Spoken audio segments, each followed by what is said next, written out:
جو کہتا تھا میں کلہ ہی کافیاں آج کلہ ہی بیٹھا رو رہا ہے۔ نون لیگ کو توڑنے کا خواب دیکھنے والی پی ٹی آئی خود کرچی کرچی ہو گئی۔ شہداء کی یادگاروں کی بے حرمتی کرنے والا ہم میں سے نہیں ہو سکتا۔ وہ جس بنکر میں بھی چھپ کر بیٹھے قوم اسے کبھی معاف نہیں کرے گی۔ چیف آرگنائزر مسلم لیگ نون مریم نواز کا آزاد کشمیر کے علاقے باغ میں جلسے سے خطاب۔ کہا شہداء کی یادگاروں کو جلانے والوں کا احترام نہیں کریں گے۔ کہاں گئی وہ جماعت جسے 2021 میں آزاد کشمیر پر مسلط کیا گیا؟ وہ جماعت جہاں سے آئی تھی وہاں واپس چلی گئی ہے۔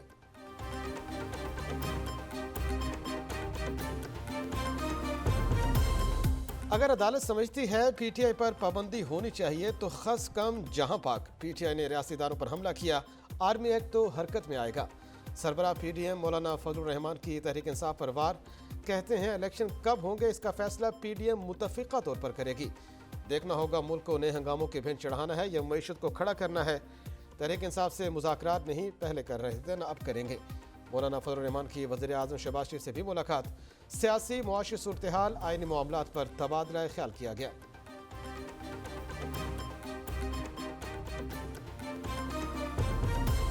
9 مئی کے ذمہ داروں کو قانون کے مطابق سزا مل رہی ہے۔ وزیر اعظم شہباز شریف نے چیئرمین پی ٹی آئی کے الزامات کو گمراہ کن قرار دے دیا۔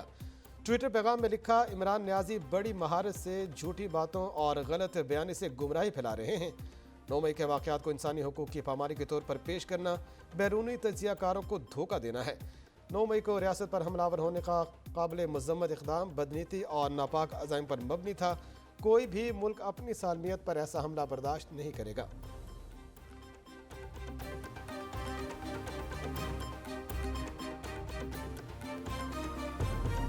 میئر کراچی کے لیے جنگ میں شدت، پیپلز پارٹی نے مرتضی وہاب کو میئر کے لیے میدان میں اتار دیا۔ سلمان عبداللہ مراد ڈپٹی میئر کراچی کے امیدوار ہوں گے۔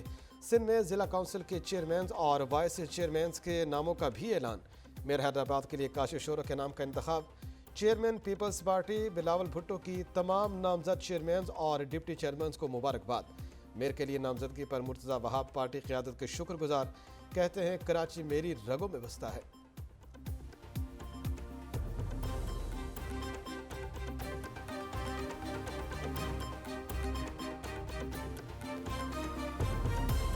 کسی کو میئر کی سیٹ پر قبضہ نہیں کرنے دیں گے۔ پیپلز پارٹی میئر کے لیے اپنی اکثریت ثابت نہیں کر سکی۔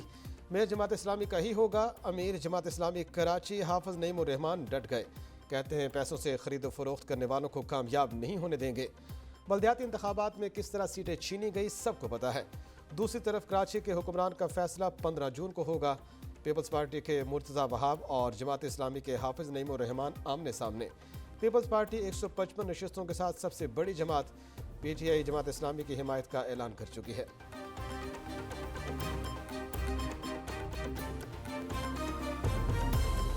آڈیو لیکس انکوائری کمیشن کے خلاف دائر درخواستوں پر سپریم کورٹ میں آج سماعت۔ چیف جسٹس عمر عطا وندیال کی سربراہی میں 5 رکنی لاجل بینچ دن 12 بجے سماعت کرے گا۔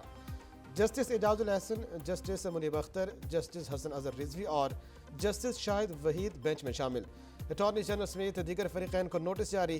وفاقی حکومت نے chief justice Umar Ata وندیال، justice اعجاز الحسن اور جسٹس منیب اختر پر اعتراض لگا رکھا ہے۔ آڈیو لیکس کمیشن نے بھی سپریم کورٹ میں جواب جمع کرایا۔ عدالت نے گزشتہ سماعت پر آڈیو لیکس کمیشن کے خلاف حکم امتناع میں توسیع کی تھی۔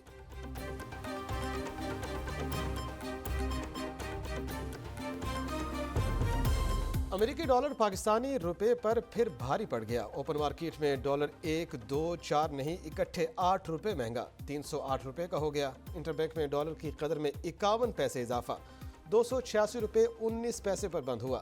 پاکستان سٹاک ایکسچینج میں مثبت رجحان، مارکیٹ 314 پوائنٹس اضافے کے بعد 41,667 پر بند ہوئی۔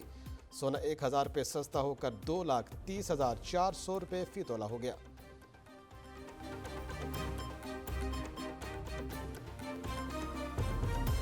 وزیر اعظم شہباز شریف نے غریب دوست بجٹ بنانے کی ہدایت کر دی۔ کسانوں کو کھاد پر براہ راست سبسڈی پہنچانے کا فیصلہ، کہتے ہیں نوجوانوں کو تعلیم، ہنر، لیپ ٹاپس اور روزگار کے مواقع دیتے رہیں گے۔ نوجوانوں کو کاروبار کے لیے آسان شرائط پر قرض دیا جائے گا۔ آئی ٹی برآمدات بڑھائی جائیں گی۔ نوجوانوں کو فری لانسنگ اور پیشہ ورانہ تربیت سے لیس کیا جائے گا۔ گزشتہ حکومت نے نوجوانوں کو ڈنڈے اور پیٹرول بم تھمائے۔